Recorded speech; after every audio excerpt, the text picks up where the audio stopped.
Hello, Magic players, collectors, investors. First thing I want to say is thank you so much for all the views. I've now gotten to where the views are surpassing the views that I had back on TikTok. So that's really an amazing thing for me. The fact that I get more views on YouTube than I got back on TikTok is great. I also really appreciate all the comments. I've gotten comments on most of my recent videos, and I really appreciate that. I take the time to very carefully answer all my comments, and I really appreciate it. And I also make these kind of opinion videos to kind of address the questions that come up in the comments too, about what I'm doing with this channel. What I liked about TikTok back then was the fact that there were a lot of comments and a lot of positive comments about the cards that I showed from the older sets. And there was also a lot of people that had followed me, and I had followed them back, that made videos on pack openings. And that's something I used to see in Magic the Gathering, and I just don't see it anymore. It's kind of sad, because I watch these little short videos where people would open a pack of the current set, or maybe an older set if they spent the money on getting one of those. And that's something that's really missing from YouTube, and somebody should definitely do. I will watch you, and I will subscribe to you. And of course, anyone that subscribes to me, I will subscribe back to them. But I feel like on TikTok, I probably had about as many subscribers as I have now, which is just over 300. I probably had that many subscribers that were really engaging with my content. And I probably had about 5,700 followers that were just there so that I would follow them back and never watch my comment. And I'm not interested in that.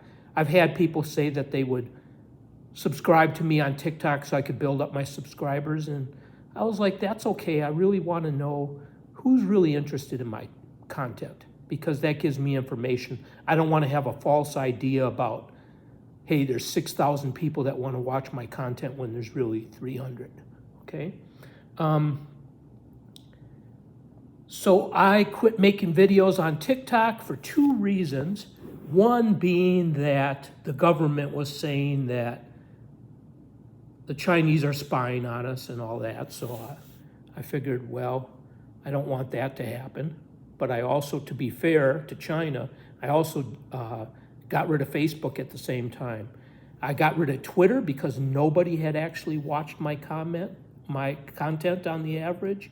And I got rid of Instagram because maybe 2 people watched my content. Nobody commented for Magic the Gathering. I had a lot more people who followed my science stuff or my art stuff on there, but it got tiring to do more than one platform, so now I'm just pretty much YouTube.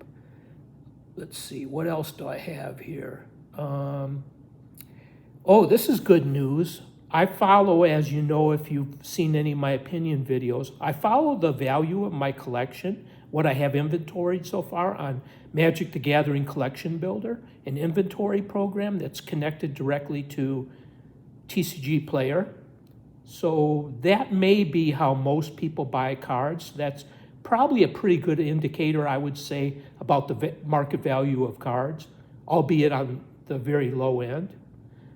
And for the first time ever, for about a week, the value of my collection has actually gone up.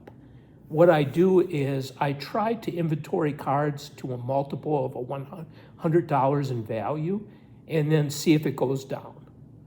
So in the last week, it really hasn't. And I've also seen my most valuable card, an alpha card, go up a little bit too, so that's good. It's still way down from its lows, probably 22.5% down from its high, not its lows, sorry. And what am I doing with building decks? So there's been a lot of comments. A lot of people ask, do you actually play? And I consider myself to be a player above all. But what happened is about 2 years ago, I had all these tribal decks, and I wasn't really enjoying playing that way. I didn't feel like a dragon from Tarkir and Dominaria and some other place had any flavor of a relationship with each other. They kind of worked because they were tribal, but the mechanics weren't the same and everything. So it wasn't that much fun, not that much exciting. So I decided to build, a couple years ago, I decided to build time period decks. So I have what I call OBB1, Original Black Border 1, that has all the oldest cards. And then I only include cards from that time period. And then I have WB1, which is the old white border cards, which are only from that time period.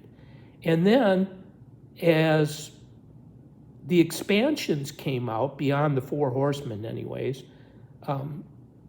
I started to have much more cards. So I started making block-specific decks.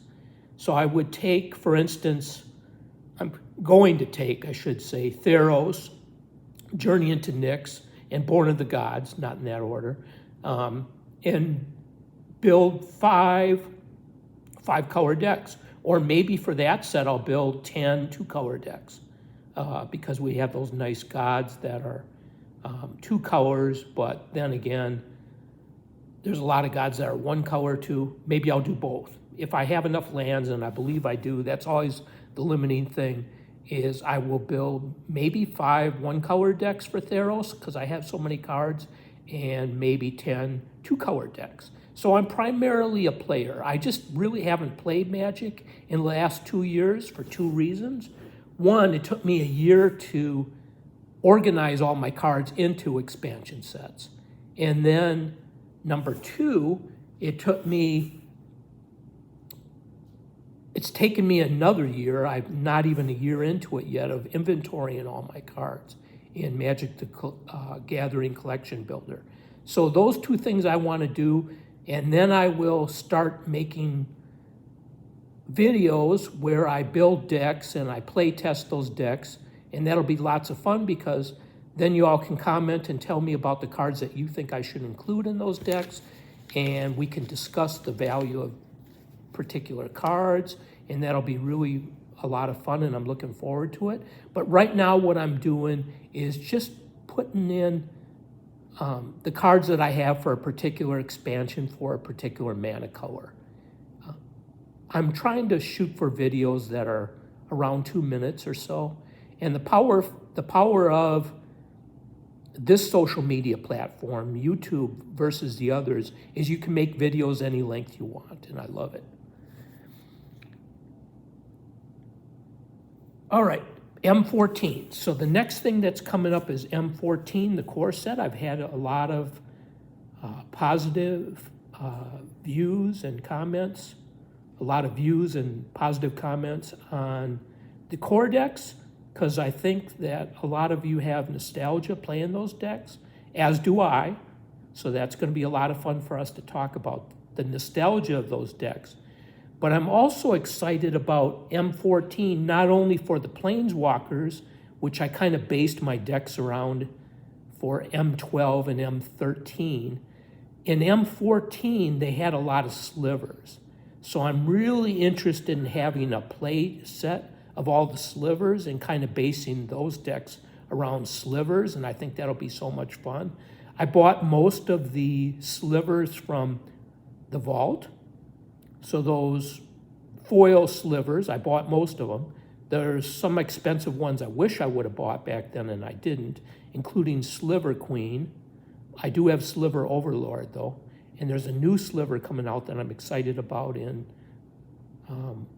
Aftermath, I think it is, one of the new sets. No, I think it was Beyond Aftermath, whatever the set after that is. So I'm excited about that. Oh, it was the Commander decks. That's what it is. The new standard Commander decks has another sliver, which is exciting. So I'm really excited to build decks with slivers based off of slivers for this set, and that'll be a lot of fun. What I'm disappointed on is it seems like I don't have that many lands for M14, so I'm probably going to have to go in and pay a lot of money to get the lands. I like to have the specific lands that came with the set. Just something that I like to do. I ordered March of the Machine Jumpstart. So when I first looked at the Jumpstart deck, and I like the Jumpstart deck because it has the lands where I can build decks from it, and some basic cards. And when I first looked at that Jumpstart set, I said deck, but I meant set, it was like $86.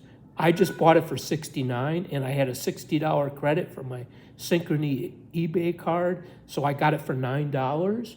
And not only will it give me the lands, but it'll also give me a lot of the commons in order to base the decks around.